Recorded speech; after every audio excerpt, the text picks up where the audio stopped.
The forest was black and silent.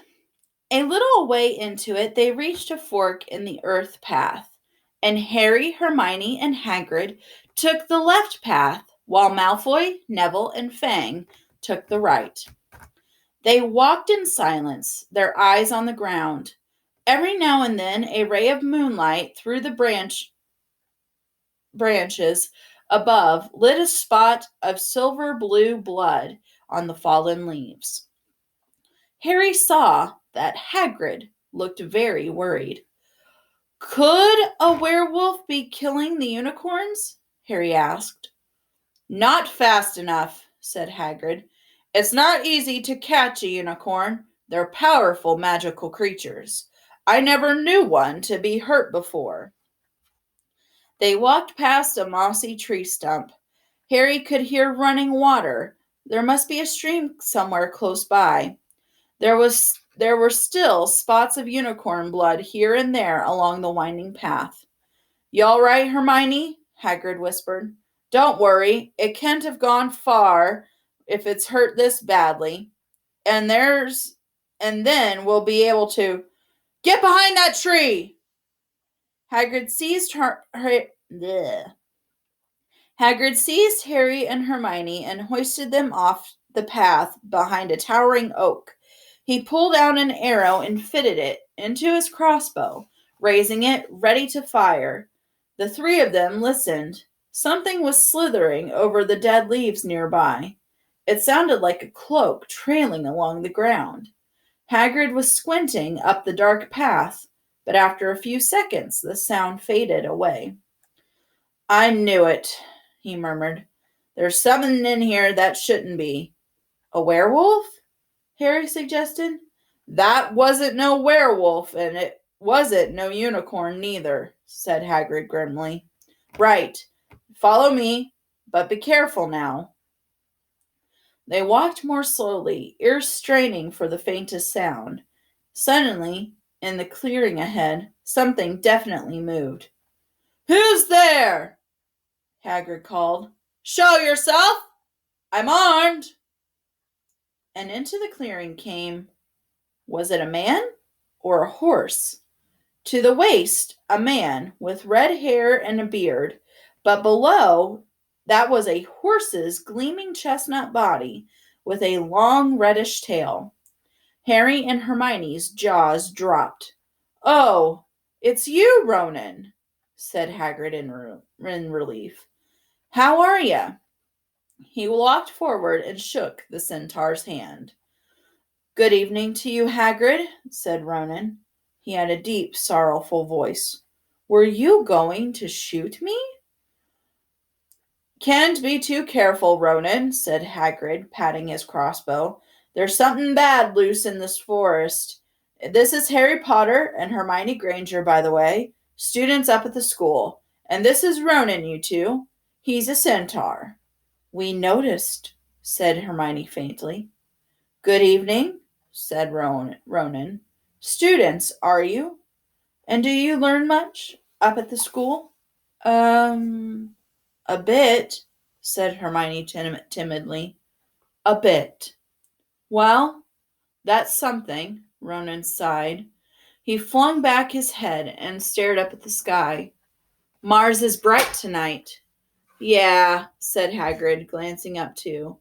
Listen, I'm glad we've run into you, Ronan, because there's a unicorn that's been hurt.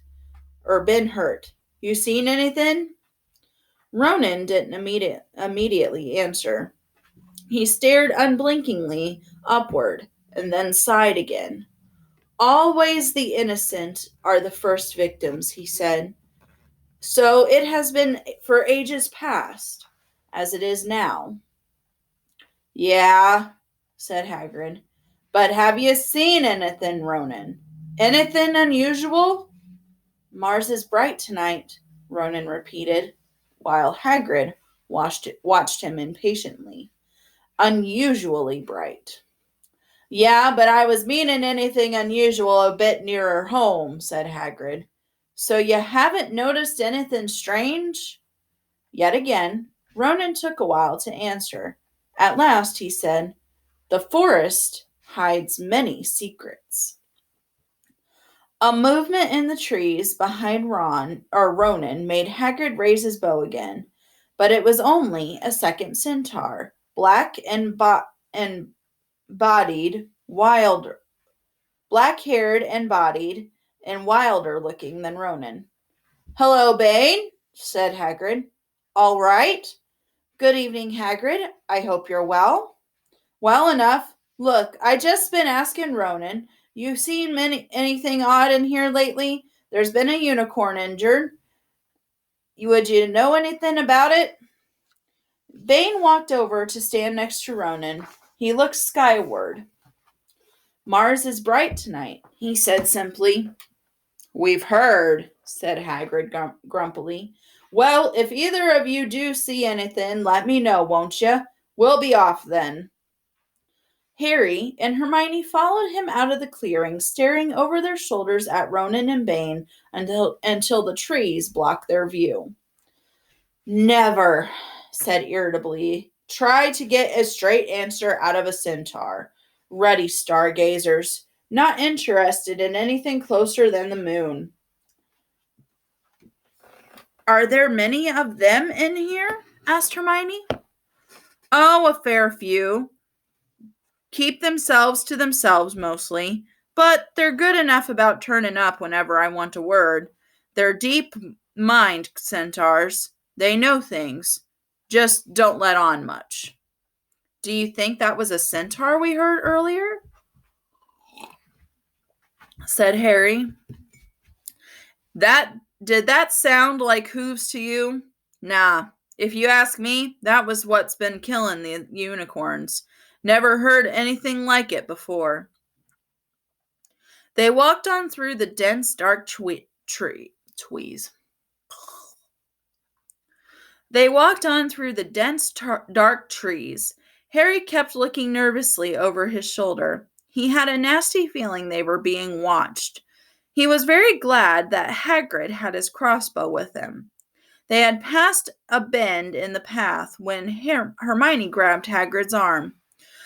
"Hagrid, look! Red sparks! The others are in trouble!"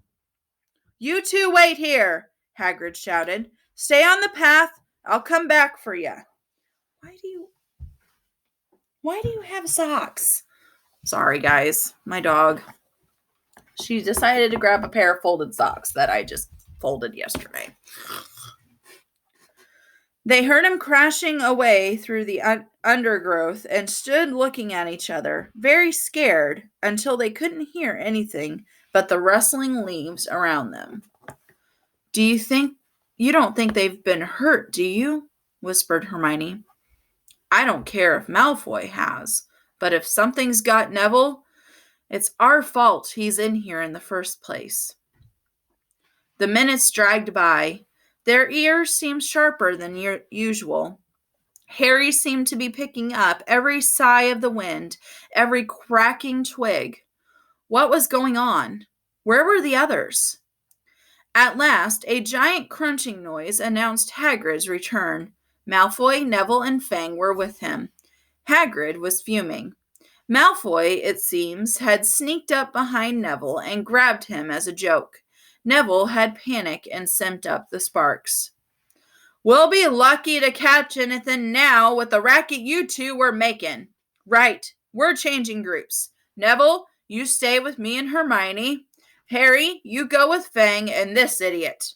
"I'm sorry," Hagrid added in a whisper to Harry, "but he'll have a harder time frightening you, and we've got to get this done." So Harry set off into the heart of the forest with Malfoy and Fang. They walked for nearly half an hour, deeper and deeper into the forest, until the path became almost impossible to follow because the trees were so thick.